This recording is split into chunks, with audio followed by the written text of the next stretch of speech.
Hey everyone, Scott here to discuss The Gentleman. Not the TV show, but the Matthew McConaughey version as it stars, as well as Charlie Hunnam, Michelle Dockery, Jeremy Strong, Colin Farrell, Henry Golding, and Hugh Grant, and directed by Guy Ritchie, who also created the TV show. And no, I'm not going to review that TV show because I have no interest in it. But I will revisit this movie again at this point for this review for you folks. So let's get into the movie. We open with the death of Michael Pearson, played by Matthew McConaughey, while sitting in a bar on the phone with his wife Rosalind, played by Michelle Dockery. But there's more to what happened later in the movie, and I'll get there when I get there. And Michael's assistant Ray, played by Charlie Hunnam, gets visited in his apartment by Fletcher, played by Hugh Grant, as he just wants to talk to Ray about a story he would like have filmed he would like to have filmed by Hollywood, which is the story director Guy Ritchie tells for most of the movie, involving his boss, Michael, as the story is called Bose, or Bose, whatever the fuck that word was, according to Fletcher. And he explains the story of Ray, and I'm thinking this is a movie within a movie being shot in 35 millimeter film, as it's beautiful cinema according to Fletcher, and I have seen it before as I went to Quentin Tarantino's movie theater, the New Beverly, to see a 35 millimeter print of 2001: A Space Odyssey. And Fletcher starts telling the story of Michael as a mob boss, and I don't mind this movie being a movie within a movie, as that's old school to show in 35 millimeter film print. And actually, I enjoyed it, and it makes the cinematography look pretty damn good. Michael and Rosalind is at a dinner with a man named Matthew, played by Jeremy Strong.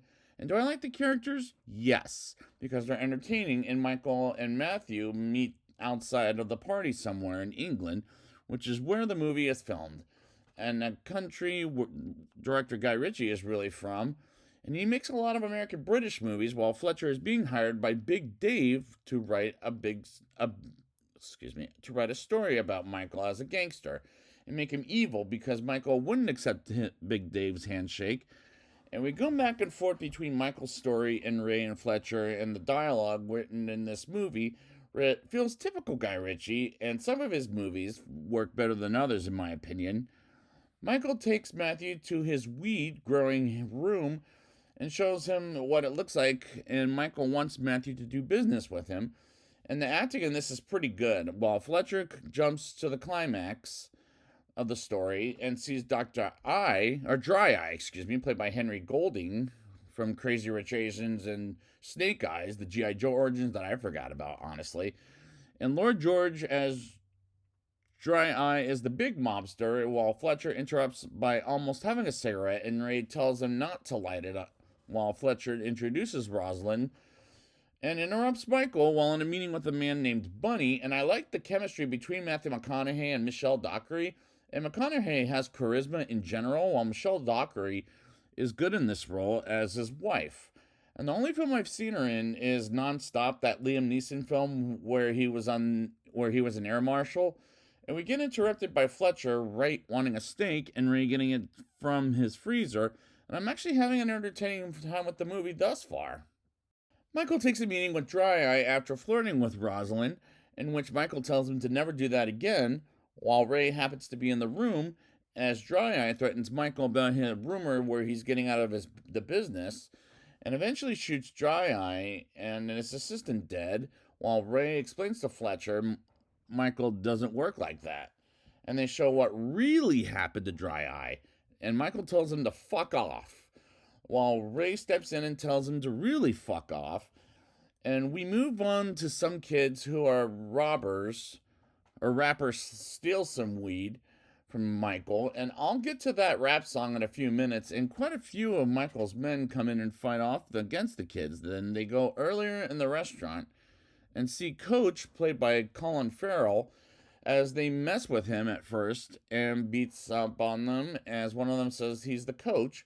As Coach gets a call from someone, as he says someone took his truck, and we get back to the kids slash robbers slash rappers, as we hear one of their songs as it was in the credits. And honestly, I don't like the song in general. as it got very annoying even in the credits. And there were a couple of times the movie was confusing the shit out of me, and this is one of them.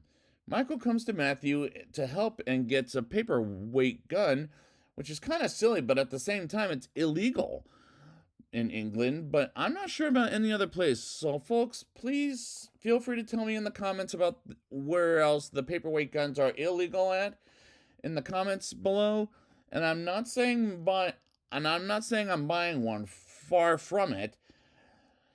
We move on to Big Dave's story with Fletcher, which is who Fletcher works for, and we get Michael talking with Ray about his daughter, named Laura, going missing. And I thought he was bullshitting around, but we move on to a couple of minutes later where he gets Laura out of some drug dealer's apartment, while some of the kids who want to steal a truck, which is the dumbest scene in my opinion, but the violence in the movie feels Guy Ritchie in his movies in general.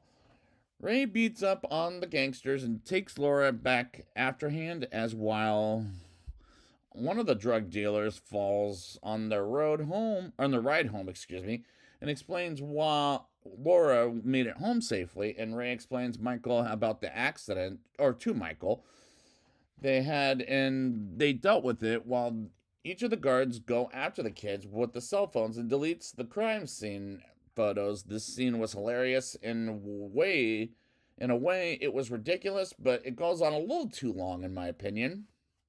Fletcher sees a dead body from Ray, and they ask each other if there was a problem, and Coach hears about Michael, and he wants to put a hit on Michael, and visits Ray at a bar, but Coach shows Ray someone in his trunk is a man working for Lord George named Fuck, only spelled with a PH, as he escapes, and he gets ran over by a train, and there goes that motherfucker, as we get Lord George watching a horse race on the TV, while Michael visits him, and at the end of the scene, Lord George vomits and almost gets killed by Michael, as this second half kind of makes the movie fall apart so far, as it was getting good until the 1 hour mark hits. Lord George meets Dry Eye, as he tells him he met with Michael behind his back, and Dry Eye warns Lord George about threatening him, while Fletcher interrupts the story as Ray explains the incident of Matthew as he's in a stadium with Dry Eye, while Fletcher tries to get photographs of them, but some asshole moves his head rather too soon, and Lord George makes Dry Eye go after Michael. And this is where we start the movie, with Michael almost killed, as he wasn't killed but because Ray stops his boss's murder, while Dry Eye goes in the office of Rosalind, which was a twist so damn clever. I thought, oh shit, this is really pretty motherfucking clever. Ray drives Michael to the factory he and Rosalind own to reach Dry Eye, as Rosalind uses the 2 bullets of the paperweight gun by killing Tommy and the assistant of Dry Eye, as Rosalind fights Dry Eye while Ray and Michael ends up in an accident, and eventually Michael gets to them and shoots Dry Eye dead for real this time. And we get a brief interruption from Ray and Fletcher, as Fletcher explains Matthew was the one involved with Lord George, and he learned Lord George was murdered by Dry Eye's assistant. And we go back to the end of the story with Michael and Fletcher giving Ray 72 hours to decide what to do with the story, and give him 20 million pounds, which is dollars in English, but it was clever, but rather too fucking much.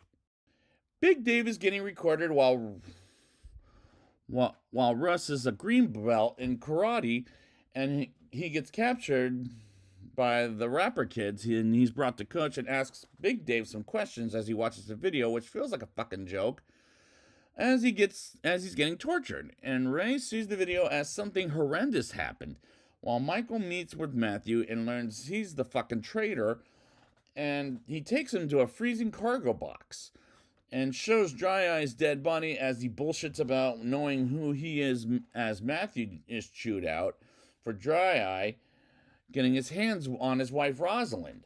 And I don't know what will happen to Matthew, as Ray has a meeting with Coach and Fletcher, and they don't give Fletcher 20 million pounds, and they blackmail Fletcher, and he tried to blackmail Ray, and they must have killed Fletcher off screen, but nope, he's put in some trap while Coach gets betrayed by his rapper/kids. And Fletcher explains to Ray he has some people are cleaning up Ray's house, and Michael gets kidnapped by some men in a van, and they kill the men in the van while Coach kills Fletcher's men. And Fletcher explains Michael might be alive in the sequel. And after a meeting with the studio executive, Fletcher is in Ray's car and brings Fletcher to Michael to be murdered. And the first half was better than the second half as the climax fell apart. And we'll see how much it fell apart with the rating. I'll give this movie a 6.1 out of 10. I do like the idea, as this is a movie within a movie, as it could have been shot in 35mm film, as that could have been a brilliant idea. While I do like the characters, as they were entertaining me, as Guy Ritchie's writing is typical